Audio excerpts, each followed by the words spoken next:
చేయాలి సినిమాని. మీరు చాలా సాఫ్ట్ గా అదేదో వేషం కాటాయి వేషం వేసుకొచ్చాం కదా అని సాధువులా మాట్లాడుతున్నారు. లేదు, నాకు యాక్చువల్లీ నచ్చింది. నేను ఎందుకు నచ్చింది? ఎందుకు నచ్చిందంటే నేను యూజువలీ సినిమా చూసినప్పుడు ఏడుపు తెప్పిస్తే నేను ఏడుస్తాను అనమాట. ఎమోషన్స్ లేవు అని మొత్తుకుంటున్నాను. ఎమోషన్ ఉంది, నేను ఏడ్చాను. ఇక్కడ చాలా ఏ పాయింట్లో ఏడ్చారు చెప్పండి. నేను ఏ పాయింట్లో ఏడ్చానంటే నాకు గుర్తులేదు, బట్ 4-5 ప్లేసెస్ అయితే ఏడ్చాను. అసలు భార్య భర్తల 2 క్యారెక్టర్లు ఉంటే వాళ్ళ మధ్య కనీసం ఎమోషన్ లేదు.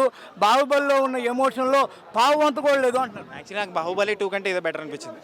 సో కొంచెం సీరియస్లీ 4-5 ప్లేసెస్లో నాకు చాలా బాగా అనిపించింది. ఎమోషన్ నేను overall nice film. Do watch it. ఈ ప్రెసెంట్ జనరేషన్ ఎవరికైతే రామాయణం తెలియదో వాళ్ళు పక్కా చూడాలి. అసలు పర్ఫెక్ట్గా చెప్పండి. మీకు ఇప్పుడు మీరు బాగా క్రిటిక్గా మాట్లాడతారు కదా, మీకు నచ్చడానికి బేసిక్ లైన్ ఏంటి? ఆల్రెడీ తెలిసిన స్టోరీ అయినా ఓం రాథ్ కొత్త ప్రెజెంటేషన్తో తీసుకొచ్చాడు. ఈ యాక్చువల్లీ ఇంత సూపర్ పవర్స్ నాకు తెలిసి అప్పుడు ఉండవు, బట్ దానివల్ల నాకు అంటే it is presented nicely. So అందుకే రావణాసురుని అయితే మరి ముస్లిం రావణాసురుని చూపించారు, కంట కాటుగా అవి ఇవి పెట్టారు, స్పైక్స్ ఏందా అసలు హెయిర్ స్టైల్ ఏందా? ఆ రోజుల్లో అలాంటి హెయిర్ స్టైల్ ఎక్కడన్నా ఉందా? రామాయణాన్ని అవమానపరచడం కదా అంటున్నారు. సో ఆ లాజిక్ అవన్నీ నాకు తెలియదు. రామాయణంని కించపరిచారు అవన్నీ నాకు తెలియదు. అవన్నీ పక్కన పెడితే యాజ్ అ సినిమాగా చూస్తే ఐ యాక్చువల్లీ లైక్డ్ ఇట్. అదేంటంటే ఇప్పుడు పుష్పక విమానం వాళ్ళు గబ్బిలం పెట్టడం ఇది లాజిక్ పక్కన పెట్టండి, but as an emotion sir అది ఆల్రెడీ స్థిరపడిపోయి కొన్ని వందల సార్లు వచ్చిన రామాయణం అండి.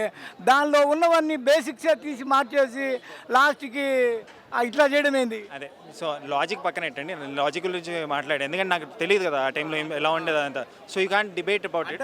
మీరు పుష్పక విమానం గురించి తెలిసి ఉంటుంది కదా మీకు. విమానం అన్నీ తెలుసు, కానీ నేను కళ్ళతో చూడలేదు కదా.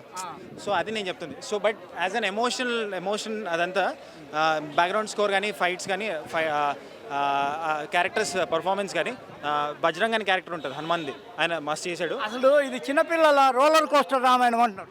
చిన్నపిల్లలు బాగా చూస్తారు, చిన్నపిల్లలకి బాగా నచ్చుతుంది. నాకైతే నచ్చింది. మేబీ నేను కూడా చిన్నపిల్లలు ఉండేమో. సో నాలో ఒక చిన్నపిల్లడు బతుకున్నాడు. సో నాకు నచ్చింది. డీసెంట్ ఉంది. ఓవరాల్ సినిమాలో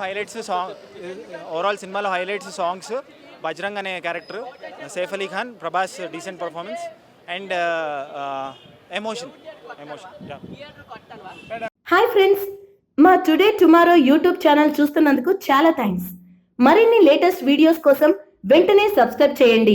అలాగే ఈ బెల్ ని కూడా రింగ్ చేసేయండి. మా నోటిఫికేషన్స్ అన్ని మీ మొబైల్లో వస్తాయి. అలాగే మా వీడియోస్ మీకు నచ్చితే లైక్ చేయండి, షేర్ చేయండి, నచ్చకపోతే కామెంట్ చేయండి.